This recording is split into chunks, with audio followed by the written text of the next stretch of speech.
그 반지 내 거였어야 해. 저 며느리가 뭔데 저런 걸 차고 다녀? 이야기를 듣기 전에 잠깐만요. 마음에 남으시면 구독이나 좋아요 정도만 남겨주셔도 괜찮습니다. 그럼 사연 시작하겠습니다. 그 목걸이 어디서 났니? 차가운 목소리가 식탁 위로 떨어졌습니다. 정은이는 무심코 목에 손을 가져갔습니다. 손끝에 닿는 것은 돌아가신 어머니가 남기고 간 유일한 유품, 작은 분홍빛 큐빅이 박힌 목걸이였습니다. 장모님이 물려주셨어요. 은희가 조심스럽게 대답하자 맞은편에 앉은 여자의 눈빛이 날카롭게 빛났습니다. 그럼 나도 하나 갖고 싶네. 이경자였습니다. 시아버지 정만수의 재혼 배우자. 그녀는 은희의 목걸이를 뚫어지게 바라보며 입술 끝을 실룩거렸습니다. 그 시선에는 감탄이 아닌 탐욕이 서려 있었습니다. 식탁 위에는 갈비찜과 잡채가 놓여 있었습니다. 평범한 주말 점심이었습니다. 도윤의 손에 이끌려 오랜만에 시아버지 댁을 방문한 것이었습니다. 은희는 특별한 의미 없이 어머니의 폐물을 착용하고 왔을 뿐이었습니다. 그저 오래된 습관이었습니다. 친정 어머니가 돌아가신 후 무언가 어머니와 연결되어 있다는 느낌을 받고 싶을 때면 이 목걸이를 걸었습니다. 오늘도 그랬습니다. 그런데 이경자의 반응은 예상 밖이었습니다. 그녀는 젓가락을 내려놓더니 몸을 앞으로 기울였습니다. 은희의 목걸이를 더 자세히 보려는 듯 했습니다. 그 움직임이 어찌나 노골적이었던지 은희는 본능적으로 몸을 뒤로 빼야 했습니다. 예쁘네. 진짜 예뻐. 이경자의 목소리에는 감탄과는 거리가 먼 무언가가 섞여 있었습니다. 은희는 등줄기에 소름이 돋는 것을 느꼈습니다. 마치 물건을 감정하는 상인의 눈빛 같았습니다. 가격을 매기고 소유하고 싶어하는 그런 눈빛이었습니다. 도윤이 불편한 기색을 드러냈습니다. 그는 아무 말 없이 물컵을 들어 한 모금 마셨지만 그의 턱 근육이 단단하게 굳어 있었습니다.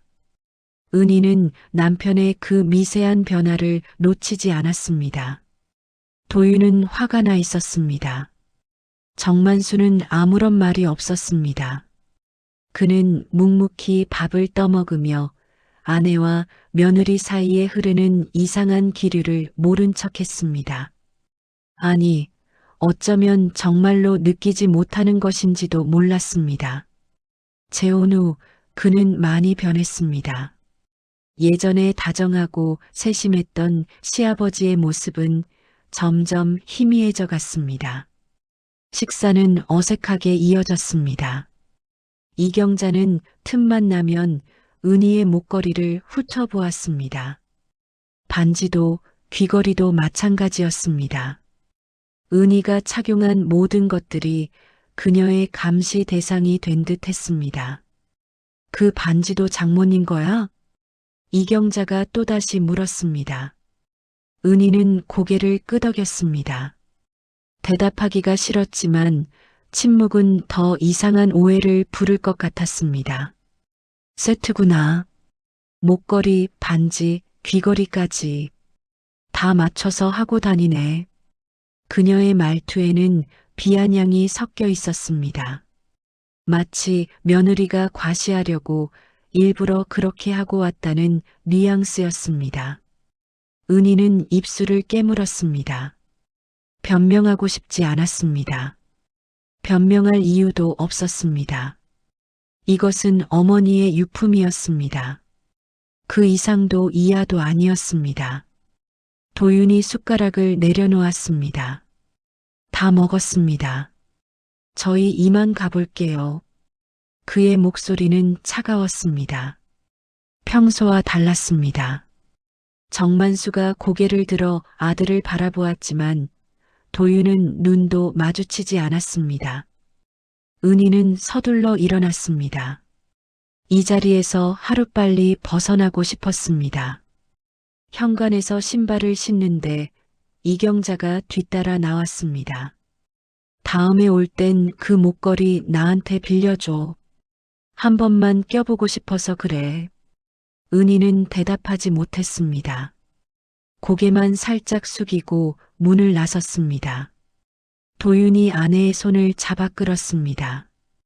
그의 손아귀에 힘이 들어가 있었습니다. 차에 올라타자마자 도윤이 입을 열었습니다. 앞으론 그런 거 안 끼는 게 낫겠다. 은희는 남편을 바라보았습니다. 그의 얼굴은 굳어 있었습니다. 분노인지 불쾌함인지 아니면 둘 다인지 알 수 없는 표정이었습니다. 왜? 이건 엄마가. 알아.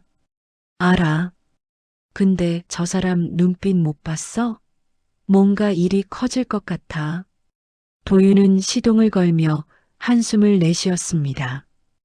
은희는 무의식적으로 목걸이를 만졌습니다.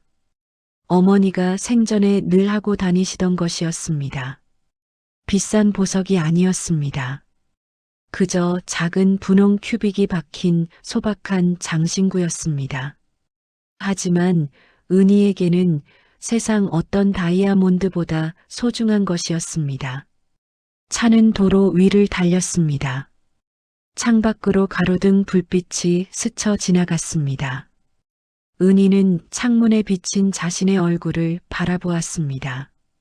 목걸이가 은은하게 빛나고 있었습니다. 왜 이런 기분이 드는 걸까요? 잘못한 것도 없는데 마치 죄인이 된 것 같은 느낌이었습니다. 이경자의 탐욕스러운 눈빛이 머릿속에서 떠나지 않았습니다. 그리고 아무 말 없이 밥만 먹던 시아버지의 모습도요. 은희는 알지 못했습니다. 이 작은 목걸이 하나가 앞으로 얼마나 큰 파문을 일으킬지, 그리고 그 파문이 자신의 결혼 생활을, 가족 관계를, 그리고 남편과의 신뢰까지 시험대에 올려놓게 될 줄은 꿈에도 몰랐습니다.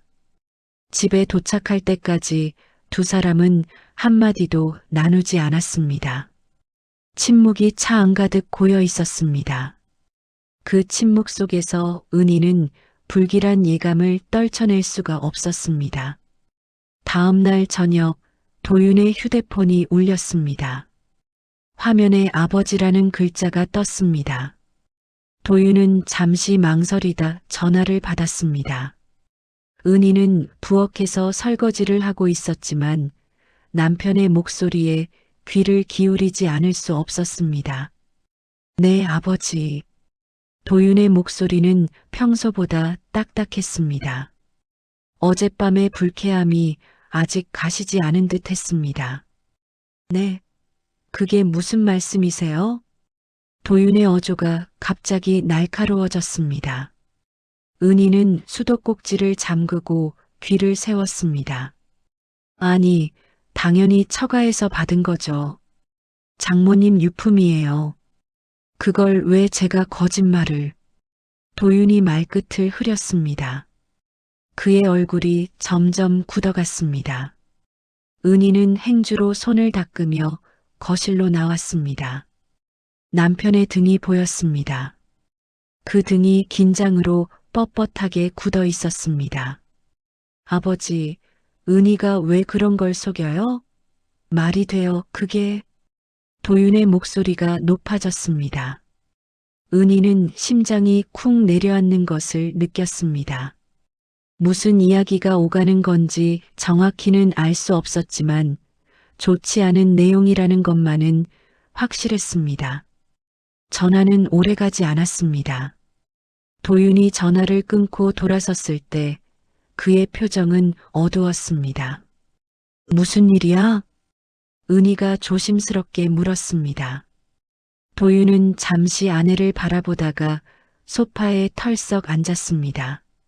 아버지가 그 반지 진짜 처가에서 받은 거 맞냐고 물어보셨어. 은희는 귀를 의심했습니다. 시아버지가 왜 그런 질문을 하는 걸까요? 너무나 뜬금없었습니다. 왜 그런 걸 물어보셔? 경자 씨가 그랬대. 저런 고급 해물을 시집에서 줬을 리가 없다고. 분명 은희가 어디서 사서 처가 유품이라고 속이는 거라고. 은희는 머리가 멍해졌습니다. 무슨 소리인지 이해가 되지 않았습니다. 어머니의 유품을, 평생 소중히 간직해온 어머니의 마지막 선물을, 거짓말이라고요. 어디서 사서 속이는 거라고요. 다리에 힘이 풀렸습니다. 은희는 도윤 옆에 주저앉았습니다. 눈앞이 아득해졌습니다. 그래서 아버지가 뭐라고 하셨어? 처음엔 내 말을 믿는 것 같았어. 근데 마지막에 이상하게 머뭇거리시더라고. 뭔가 확신이 없는 것 같은 느낌이었어. 도윤은 두 손으로 얼굴을 감싸며 깊은 한숨을 내쉬었습니다. 은희는 가슴이 무너지는 것 같았습니다. 시아버지가 자신을 의심하고 있다는 사실이 믿기지 않았습니다. 결혼한 지 10년이 넘었습니다. 그동안 한 번도 시댁에 누가 될 행동을 한 적이 없었습니다. 명절마다 찾아뵙고 시아버지 생신 때마다 정성껏 준비했습니다. 어머니가 돌아가시고 힘들 때도 시댁 일은 빠뜨린 적이 없었습니다. 그런데 재혼한 지 얼마 되지도 않은 여자의 말 한마디에 시아버지는 며느리를 의심하기 시작한 것입니다. 나 거짓말쟁이가 된 거야? 은희의 목소리가 떨렸습니다. 도윤이 아내의 손을 잡았습니다. 아니야. 그렇게 생각하지 마. 아버지가 잠깐 헷갈리신 거야. 경자 씨가 자꾸 이상한 소리를 하니까. 하지만 위로가 되지 않았습니다. 은희의 머릿속에는 어젯밤 이경자의 눈빛이 떠올랐습니다. 탐욕스럽고 계산적이던 그 눈빛. 그녀는 처음부터 무언가를 노리고 있었던 것입니다. 그날 밤 은희는 잠을 이루지 못했습니다.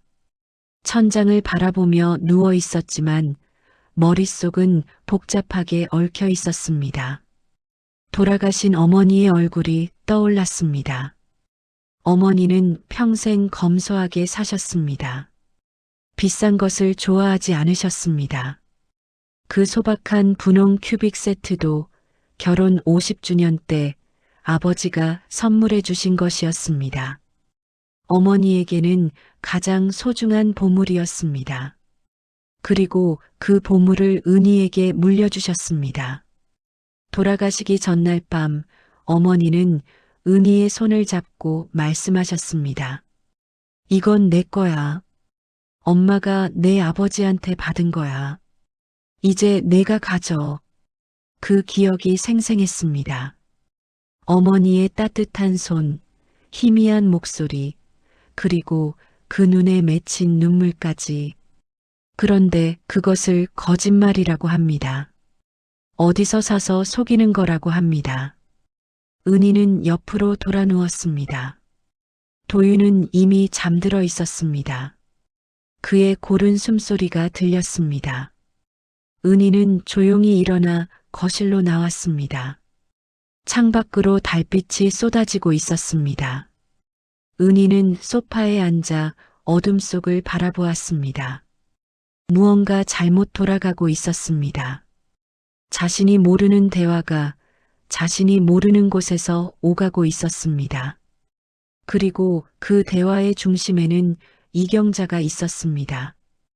은희는 불안함을 떨쳐낼 수가 없었습니다. 이건 단순히 폐물에 대한 탐욕이 아닌 것 같았습니다. 뭔가 더 큰 그림이 있는 것 같았습니다. 하지만 그것이 무엇인지 은희는 알 수 없었습니다. 새벽이 올 때까지 은희는 그렇게 어둠 속에 앉아 있었습니다. 며칠이 지났습니다. 표면적으로는 일상이 돌아온 것 같았습니다. 은희는 출근하고 도윤도 회사에 다녔습니다. 저녁이면 함께 밥을 먹고 텔레비전을 보다 잠자리에 들었습니다. 하지만 무언가 달라져 있었습니다. 둘 사이에 보이지 않는 긴장감이 맴돌았습니다. 도윤은 예전보다 말수가 줄었고 은희는 남편의 눈치를 살피게 되었습니다.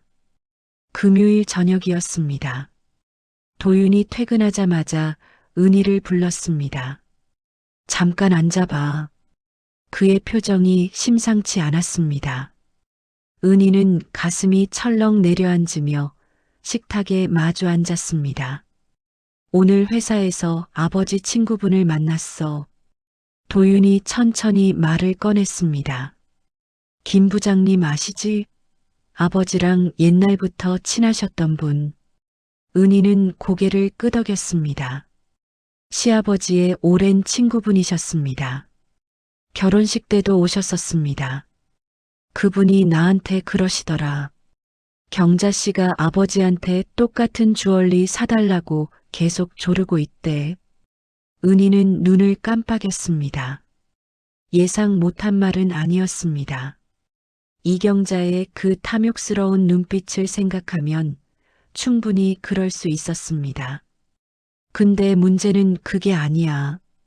도윤의 목소리가 낮아졌습니다. 아버지가 안 사준다고 했대. 돈이 없다고. 그랬더니 경자 씨가 뭐라고 했는지 알아? 은희는 숨을 죽였습니다. 그럼 며느리한테 뺏어오든가. 어차피 저 여자가 어디서 사온 가짜일 텐데 뭐가 아깝다고. 이렇게 말했대.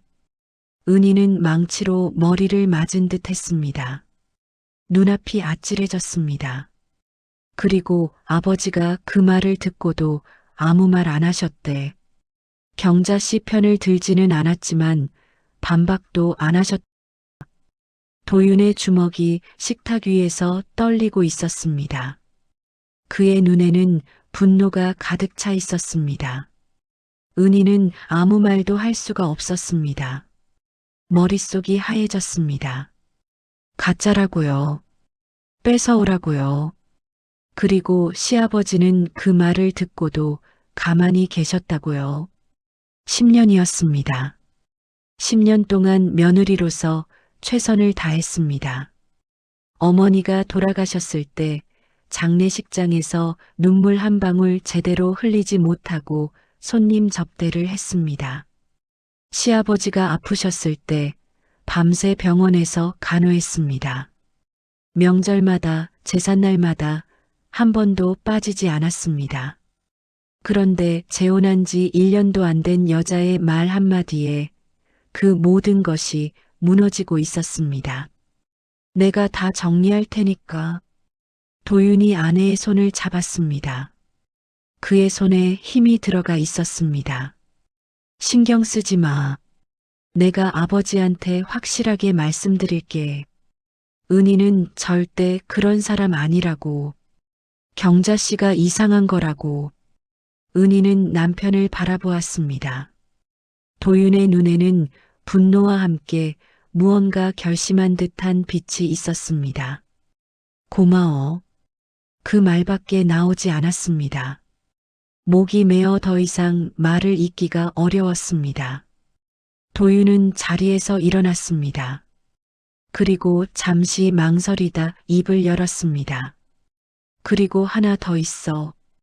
은희는 남편을 올려다보았습니다. 김 부장님이 그러시더라. 아버지가 요즘 돈이 많이 없으시대. 경자 씨가 이것저것 많이 쓰셔서 노후 자금이 거의 바닥났다고. 은희는 그 말의 의미를 곱씹었습니다. 시아버지는 평생 검소하게 사신 분이셨습니다. 공무원으로 정년퇴직하시고 연금과 저축으로 여유롭게 노후를 보내고 계신 줄 알았습니다. 그런데 돈이 없다고요. 노후 자금이 바닥났다고요. 그래서 경자 씨가 더 저러는 거야. 아버지한테서 뽑아낼 게 없으니까 우리한테 눈을 돌린 거지. 도윤의 목소리에는 씁쓸함이 묻어 있었습니다. 은희는 갑자기 모든 것이 이해가 되기 시작했습니다. 이경자의 그 탐욕스러운 눈빛, 시아버지에게 계속 무언가를 요구하는 태도, 그리고 며느리의 패물을 노리는 행동까지. 이건 단순한 질투가 아니었습니다. 계산이었습니다. 철저하게 계획된 행동이었습니다. 그날 밤 은희는 또다시 잠을 이루지 못했습니다. 하지만 이번에는 슬픔보다 분노가 더 컸습니다. 어머니의 유품을 가짜라고 몰아붙인 그 여자에 대한 분노, 그리고 그 말을 듣고도 아무런 반응을 하지 않은 시아버지에 대한 서운함. 은희는 주먹을 꽉 쥐었습니다. 지지 않겠다고 다짐했습니다. 어머니의 유품을 지키겠다고, 자신의 명예를 지키겠다고 마음먹었습니다. 다음 날 아침이었습니다. 도윤이 출근 준비를 하다 말고 은희를 불렀습니다. 은희야, 핸드폰 좀 줘봐. 은희는 의아한 표정으로 남편에게 휴대폰을 건넸습니다. 도윤은 화면을 몇 번 터치하더니 고개를 끄덕이며 폰을 돌려주었습니다. 뭐 한 거야? 아버지 번호 차단했어. 은희는 순간 멈칫했습니다. 도윤의 말이 제대로 들리지 않은 것 같았습니다. 뭐라고? 이젠 내가 받을 필요 없어. 아버지한테서 전화 오면 내가 다 받을게. 도윤의 목소리는 단호했습니다. 은희는 당황스러웠습니다. 아무리 그래도 시아버지 전화를 차단하다니요. 잠깐, 이건 좀. 은희야. 도윤이 아내의 말을 끊었습니다. 아버지가 너한테 직접 전화하면 어떡할 건데? 경자 씨 말 듣고 이상한 질문 던지면 또 상처받을 거잖아. 은희는 입을 다물었습니다. 남편의 말에도 일리가 있었습니다. 하지만 이렇게 단절해버리는 것이 맞는 건지 확신이 서지 않았습니다. 당분간만이야. 내가 아버지한테 제대로 말씀드리고 상황이 정리되면 그때 다시 연결해 줄게. 도윤은 은희의 어깨에 손을 얹었습니다. 믿어줘. 내가 다 처리할 테니까. 은희는 고개를 끄덕일 수밖에 없었습니다. 남편이 자신을 지키려 한다는 것은 알았습니다. 하지만 마음 한구석이 무거웠습니다. 도윤이 출근한 뒤 은희는 소파에 앉아 휴대폰을 바라보았습니다. 시아버지 번호가 차단 목록에 들어가 있었습니다. 그 사실이 이상하게 와닿았습니다.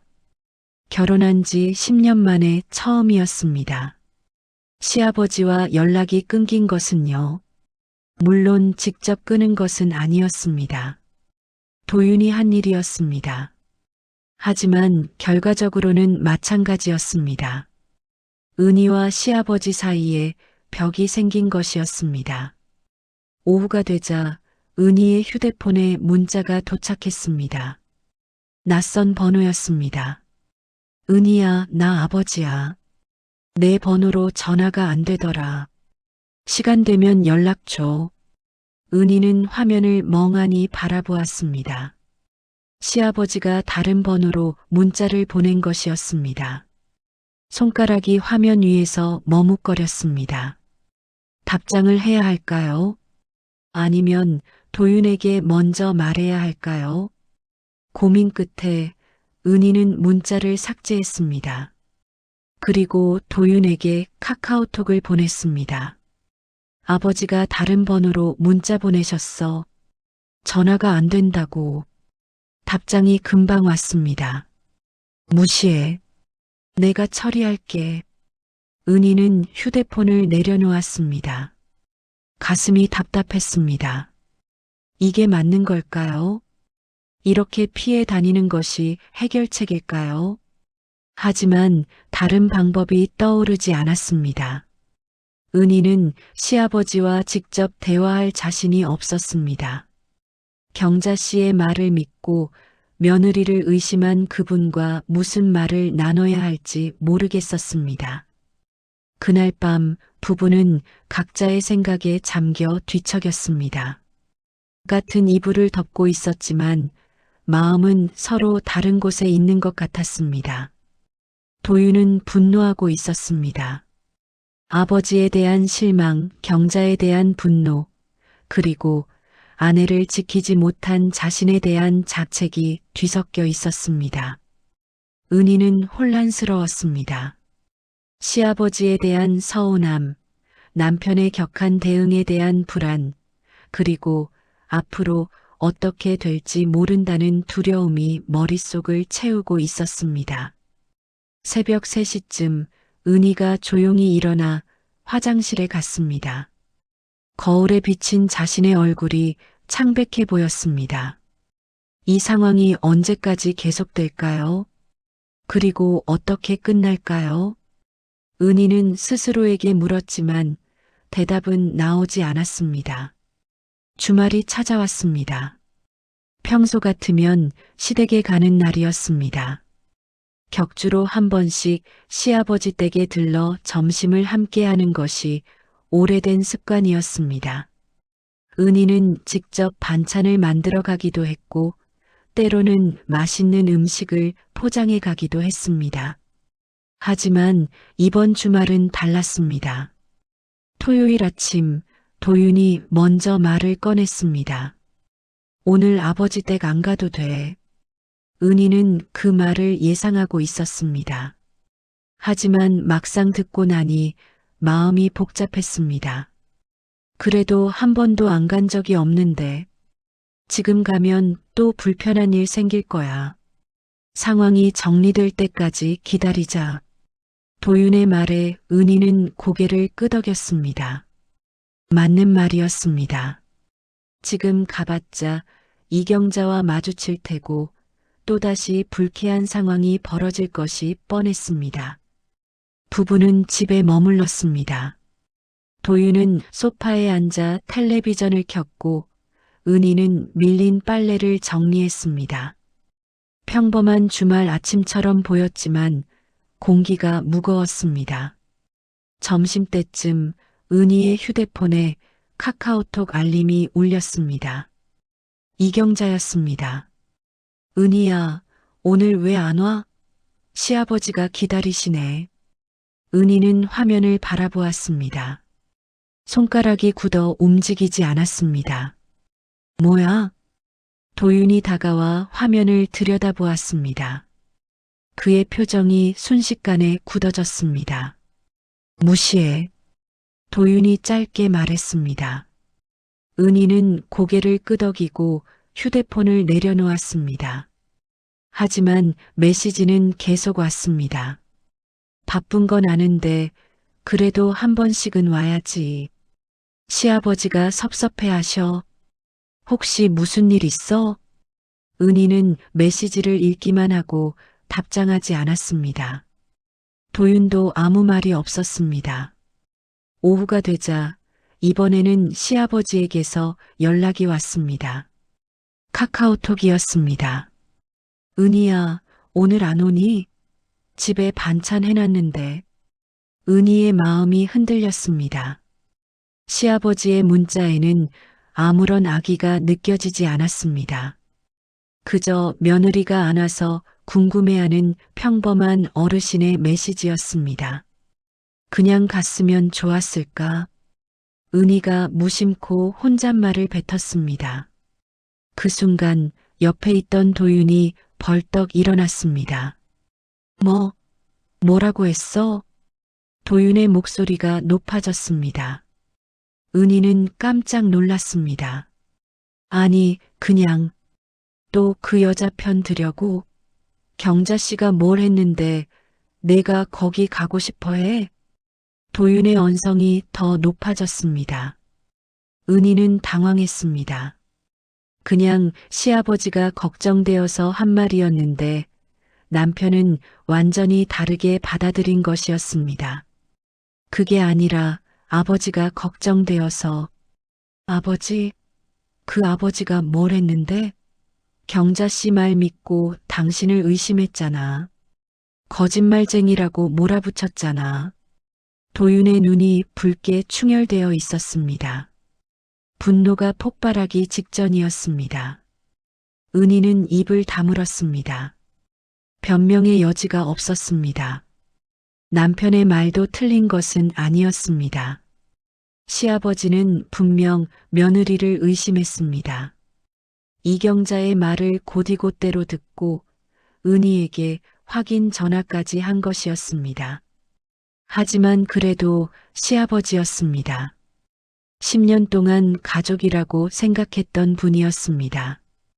미안해. 내가 생각이 짧았어. 은희가 먼저 사과했습니다.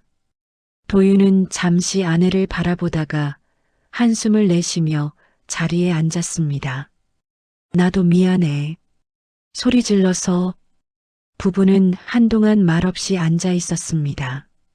텔레비전 소리만 거실을 채우고 있었습니다. 하지만 화면에서 무슨 내용이 나오는지 둘 다 전혀 관심이 없었습니다. 저녁이 되었습니다. 은희는 간단하게 된장찌개를 끓이고 밥을 지었습니다. 식탁에 마주 앉은 부부는 묵묵히 숟가락을 움직였습니다. 대화가 없었습니다. 필요한 말 외에는 아무것도 나오지 않았습니다. 국 더 줄까? 아니, 됐어. 그게 전부였습니다. 은희는 밥을 먹으면서도 마음이 무거웠습니다. 이 침묵이 언제까지 계속될까요? 그리고 이 상황이 어떻게 끝날까요? 답은 여전히 보이지 않았습니다. 식사를 마치고 설거지를 하는데 휴대폰이 다시 울렸습니다. 이경자였습니다. 은희야, 왜 연락이 없어? 시아버지가 많이 서운해하셔. 무슨 일 있으면 말해봐. 은희는 화면을 멍하니 바라보다 조용히 휴대폰을 뒤집어 놓았습니다. 그렇게 긴 하루가 저물어 갔습니다. 부부 사이에는 보이지 않는 금이 가고 있었습니다. 그리고 그 금의 원인은 저 멀리 시댁에서 교묘하게 웃고 있을 한 여자였습니다. 며칠이 흘렀습니다. 은희는 퇴근 후 집에 돌아와 거실 불을 켰습니다. 도윤은 아직 회사였습니다. 요즘 야근이 잦았습니다. 업무가 바빠서인지 아니면 집에 일찍 들어오기 싫어서인지 은희는 알 수 없었습니다. 혼자 있는 저녁 시간이 유독 길게 느껴졌습니다. 은희는 옷을 갈아입고 안방으로 들어갔습니다.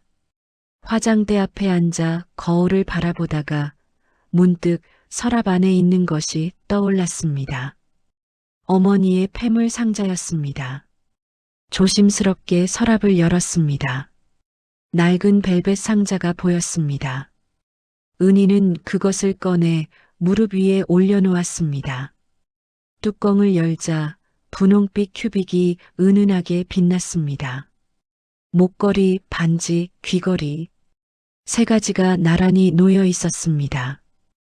은희는 한참 동안 그것들을 바라보았습니다. 어머니의 얼굴이 떠올랐습니다. 결혼 50주년 기념일 아버지가 이 세트를 선물했을 때 어머니가 얼마나 기뻐하셨는지 기억났습니다. 어머니는 평생 검소하게 사셨습니다. 비싼 것을 탐하지 않으셨습니다. 하지만 이 소박한 분홍 큐빅 세트만큼은 항상 소중히 간직하셨습니다. 그리고 돌아가시기 전날 은희의 손을 잡고 이것을 물려주셨습니다. 엄마가 내 아버지한테 받은 거야. 이제 내가 가져. 그 목소리가 아직도 귓가에 맴돌았습니다. 은희는 목걸이를 손에 들어 올렸습니다. 가벼웠습니다. 무게로 따지면 정말 얼마 되지 않았습니다. 하지만 그 안에 담긴 의미는 세상 어떤 다이아몬드보다 무거웠습니다. 그런데 이것 때문에 이런 일이 벌어졌습니다. 이경자는 이것을 탐했습니다. 가짜라고 몰아붙였습니다. 시아버지는 며느리를 의심했습니다. 남편은 분노했습니다. 가족관계에 금이 갔습니다. 이 작은 폐물 하나가 이토록 큰 파문을 일으킬 줄 누가 알았을까요? 은희는 목걸이를 다시 상자에 넣었습니다. 뚜껑을 닫으려는데 손이 멈췄습니다. 내가 욕먹을 만큼 귀한 게 아니었는데 혼잣말이 입에서 흘러나왔습니다. 눈시울이 뜨거워졌습니다. 이건 비싼 보석이 아니었습니다. 큐빅이었습니다. 진짜 다이아몬드도 아니고 진주도 아니고 그저 평범한 분홍빛 큐빅이었습니다. 시장에서 사면 얼마 하지도 않을 것이었습니다. 하지만 은희에게는 전부였습니다. 어머니의 마지막 선물이었습니다. 그것만으로도 세상에서 가장 소중한 것이었습니다. 눈물이 한 방울 떨어졌습니다. 상자 위에 작은 자국이 남았습니다. 그때 현관문이 열리는 소리가 들렸습니다. 도윤이 돌아온 것이었습니다. 은희는 급히 눈물을 닦았습니다. 하지만 이미 늦었습니다. 안방 문이 열리고 도윤이 들어왔습니다. 은희야, 나와 도윤의 말이 끊겼습니다. 그는 아내의 얼굴을 보았습니다. 붉어진 눈, 젖은 속눈썹, 그리고 무릎 위에 놓인 폐물 상자까지. 도윤은 아무 말 없이 다가왔습니다. 은희 옆에 앉았습니다. 그리고 잠시 침묵하다가 천천히 입을 열었습니다. 그 반지 다시 껴. 은희는 남편을 올려다보았습니다. 뭐? 껴? 다시? 장모님이 주신 거잖아. 왜 숨겨놔? 도윤의 목소리는 부드러웠지만 그 안에는 단호함이 섞여 있었습니다. 경자 씨 때문에 숨기지 마. 그건 내 거야. 장모님이 내한테 주신 거야. 아무도 그걸 뺏을 권리 없어. 은희는 남편의 눈을 바라보았습니다. 그 눈에는 분노 대신 안타까움과 미안함이 담겨 있었습니다. 미안해. 도윤이 먼저 말했습니다. 내가 너무 예민하게 굴었지? 경자 씨한테 화나서, 아버지한테 실망해서, 그게 다 너한테 쏠렸던 것 같아. 은희는 고개를 저었습니다. 아니야. 당신이 나 지키려고 그런 거잖아. 내가 고마워해야지. 부부는 잠시 말없이 마주 보았습니다. 그리고 도윤이 은희의 손을 잡았습니다. 이제부터 당당하게 하고 다녀. 그 목걸이, 그 반지 다 껴. 누가 뭐라고 하든 신경 쓰지 마. 내가 다 막아줄게. 은희는 눈물이 다시 차오르는 것을 느꼈습니다. 하지만 이번에는 슬픔의 눈물이 아니었습니다. 고마움의 눈물이었습니다. 그날 밤 은희는 오랜만에 편안하게 잠들었습니다. 남편이 자신의 편이라는 것을 확인했습니다. 그것만으로도 충분했습니다. 세상이 다 적이 되어도 남편만 곁에 있으면 버틸 수 있을 것 같았습니다. 다음 주 월요일이었습니다. 도윤이 퇴근하자마자 은희를 불렀습니다. 그의 표정이 심각했습니다. 은희는 또 무슨 일이 생겼나 싶어 가슴이 조여왔습니다. 앉아봐. 할 말 있어. 도윤이 식탁에 앉았습니다. 은희도 마주 앉았습니다. 오늘 회사에서 김 부장님 만났어. 아버지 친구분. 은희는 고개를 끄덕였습니다. 지난번에도 그분을 통해 이경자에 대한 이야기를 들었었습니다. 그분이 오늘 나한테 이상한 얘기를 하시더라. 도윤의 목소리가 떨리고 있었습니다. 분노인지 충격인지 알 수 없었습니다. 아버지가 집 명의를 넘기셨대. 경자 씨한테. 은희는 귀를 의심했습니다. 집 명의를요. 시아버지가 평생 일해서 마련한 그 집을요. 재혼한 지 1년도 안 된 여자에게요. 그게 무슨 말이야? 말 그대로야. 아버지 명의로 되어 있던 집이 이제 경자 씨 명의래. 김 부장님이 법무사한테 들었다더라. 은희는 머릿속이 복잡해졌습니다. 이해가 되지 않았습니다. 시아버지는 평생 신중한 분이셨습니다. 큰 결정을 할 때 항상 2번, 3번 생각하시는 분이셨습니다. 그런 분이 재혼한 지 얼마 되지도 않은 여자에게 집을 넘겼다고요. 왜 그러셨을까? 경자 씨가 졸랐겠지. 불안하다고 자기 이름으로 해달라고. 아버지는 그 여자 말이라면 뭐든 들어주시니까. 도윤의 목소리에 쓴웃음이 섞여 있었습니다. 그리고 더 있어. 은희는 숨을 죽이고 남편을 바라보았습니다.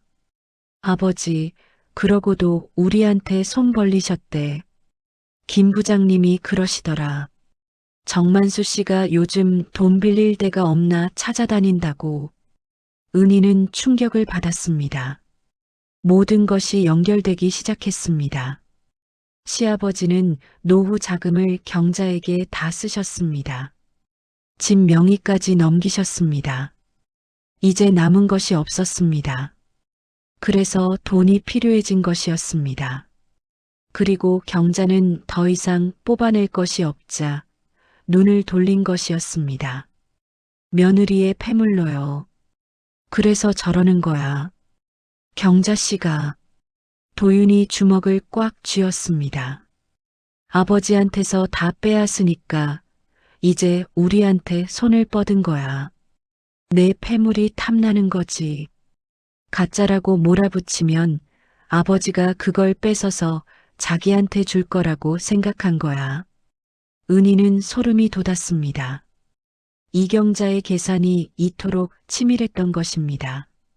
처음부터 끝까지 돈이었습니다. 사랑도 가족도 다 거짓이었습니다. 그녀에게 시아버지는 그저 돈줄이었을 뿐이었습니다. 아버지가 불쌍하시네. 은희가 조용히 말했습니다. 도윤이 고개를 들어 아내를 바라보았습니다. 뭐? 아버지가 속으신 거잖아. 진심으로 좋아하셨을 텐데 경자 씨는 처음부터 다른 목적이었던 거잖아. 도윤은 잠시 침묵했습니다. 그리고 한숨을 내쉬었습니다. 그래도 아버지가 잘못하신 건 맞아. 너를 의심한 건 변명의 여지가 없어. 은희도 그 말에는 동의했습니다. 시아버지가 속았다고 해서 며느리를 의심한 것이 정당화되지는 않았습니다. 하지만 이제 상황이 조금은 이해가 되었습니다. 시아버지는 경자에게 완전히 휘둘리고 있었던 것입니다. 그녀의 말이라면 무엇이든 믿었던 것입니다. 그래서 며느리가 거짓말쟁이라는 말도 의심 없이 받아들인 것이었습니다. 앞으로 어떻게 할 거야? 은희가 물었습니다. 도윤은 잠시 생각하다가 입을 열었습니다. 일단 아버지한테 다 말씀드려야지. 경자 씨가 어떤 사람인지, 그리고 은희 내가 거짓말쟁이가 아니라는 것도. 은희는 고개를 끄덕였습니다. 이제 진실을 밝혀야 할 때였습니다. 며칠 뒤 토요일 오후였습니다. 도윤은 마트에 장을 보러 갔습니다. 은희는 집에서 빨래를 개고 있었습니다. 평범한 주말이었습니다. 그런데 1시간쯤 지났을 때 도윤에게서 전화가 왔습니다. 은희야, 나 조금 늦을 것 같아. 왜? 무슨 일 있어? 마트에서 아버지 만났어. 은희는 손을 멈췄습니다. 예상치 못한 말이었습니다. 우연히 마주쳤어. 지금 얘기 좀 하고 있어. 도윤의 목소리는 평온했습니다. 하지만 그 평온함 뒤에 긴장이 숨어 있는 것 같았습니다. 알겠어. 조심해. 전화를 끊고 은희는 소파에 앉았습니다.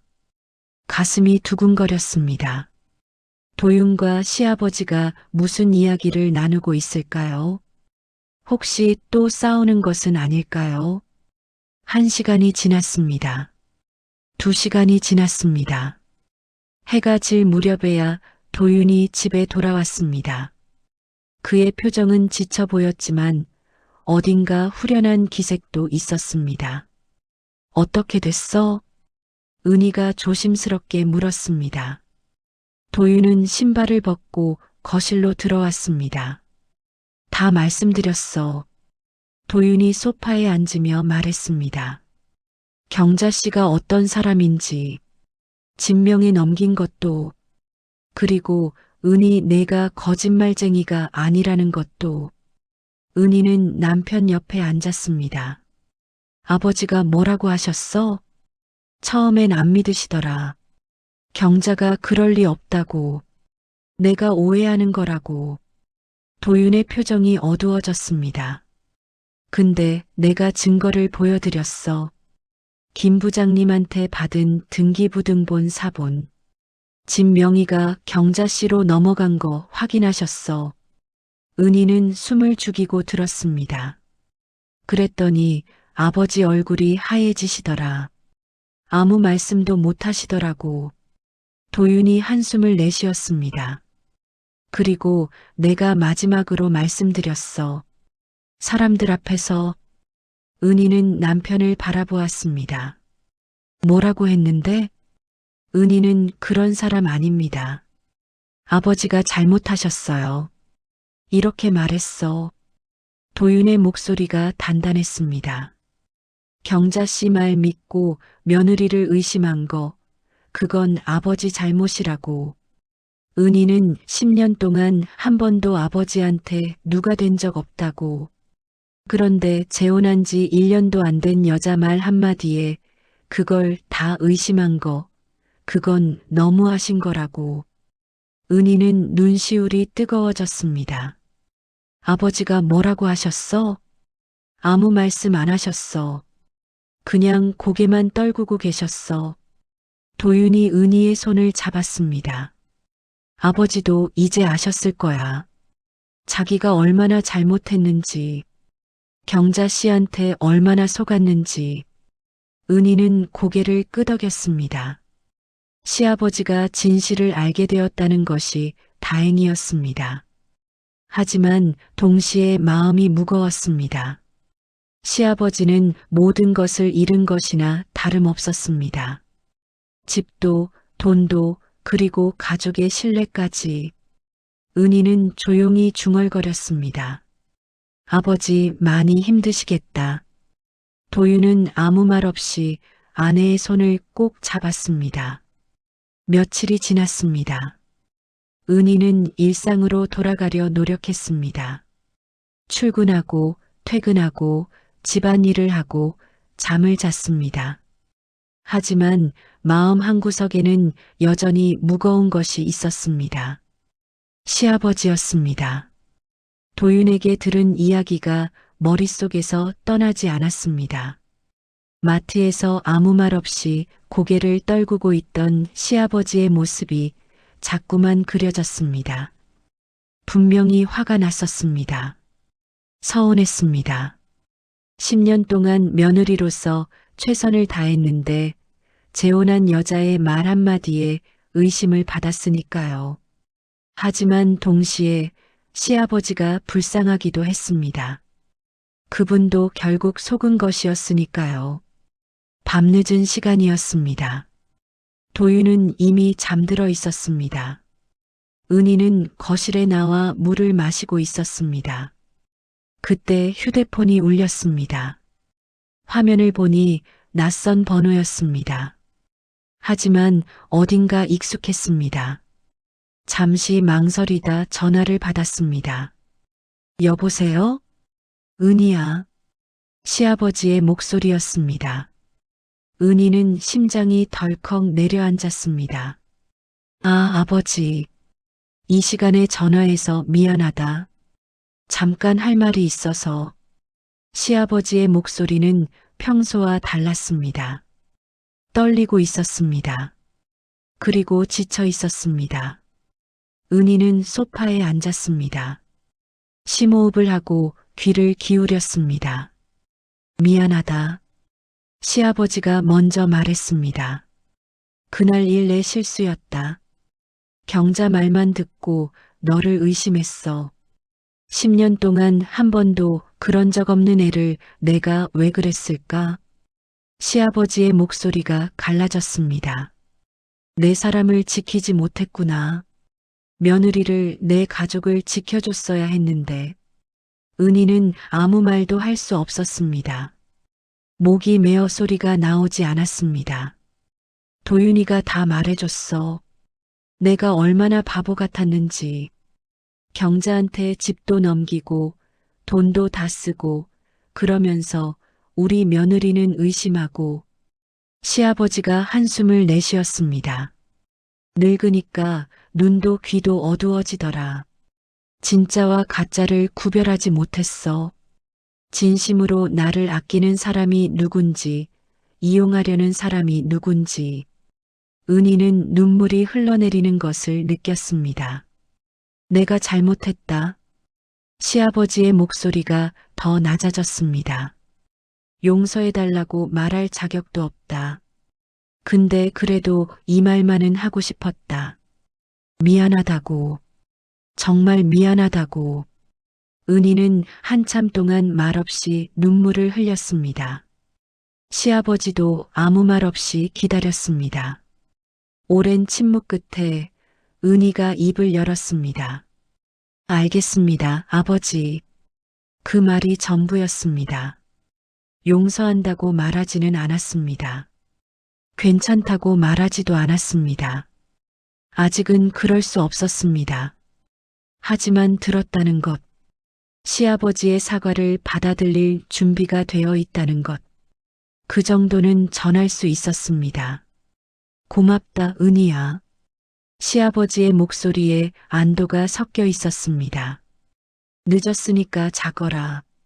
다음에 얼굴 보자. 전화가 끊어졌습니다. 은희는 한참 동안 어둠 속에 앉아 있었습니다. 눈물이 볼을 타고 흘러내렸습니다. 10년 동안 쌓아온 것들이 무너질 뻔했습니다. 하지만 그 잔해 속에서 무언가가 다시 싹트기 시작하는 것 같았습니다. 몇 주가 흘렀습니다. 계절이 바뀌고 있었습니다. 아침 공기가 서늘해지고 나뭇잎이 조금씩 물들기 시작했습니다. 은희는 그동안 많은 것을 생각했습니다. 시아버지와의 관계, 남편과의 신뢰, 그리고 자기 자신에 대해서요. 결론은 하나였습니다. 앞으로 나아가야 한다는 것이었습니다. 토요일 아침, 도윤이 은희에게 물었습니다. 오늘 아버지 댁에 가볼까? 은희는 잠시 생각했습니다. 그리고 고개를 끄덕였습니다. 그러자 부부는 오후에 시아버지 댁을 찾았습니다. 오랜만이었습니다. 거의 한 달 만이었습니다. 현관문 앞에 서서 은희는 깊은 숨을 들이쉬었습니다. 긴장이 되었습니다. 하지만 피할 수는 없었습니다. 도윤이 초인종을 눌렀습니다. 잠시 후 문이 열렸습니다. 시아버지가 서 있었습니다. 그분의 얼굴은 예전보다 많이 수척해져 있었습니다. 눈 밑에 그늘이 져 있었고 어깨가 축 처져 있었습니다.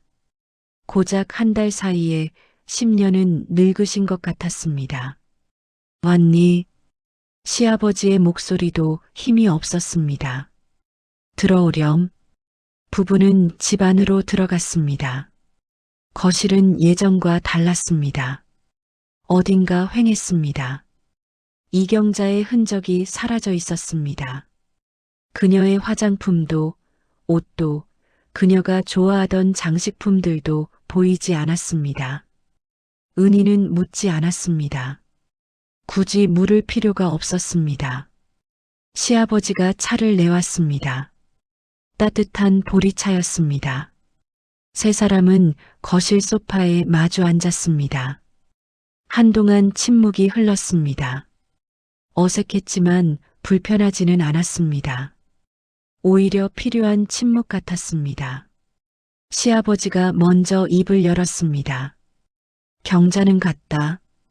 짧은 말이었지만 그 안에 많은 것이 담겨 있었습니다. 도윤이 고개를 끄덕였습니다.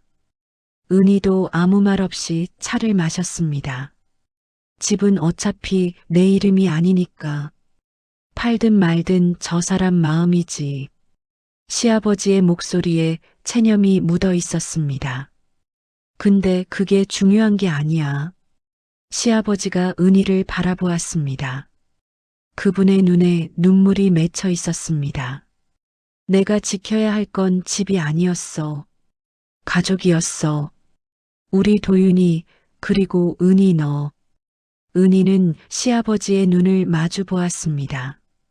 늦었지만 이제라도 잘하고 싶다. 할 수 있을까? 은희는 잠시 침묵했습니다. 그리고 천천히 자리에서 일어났습니다. 부엌으로 가서 찻잔을 가져왔습니다.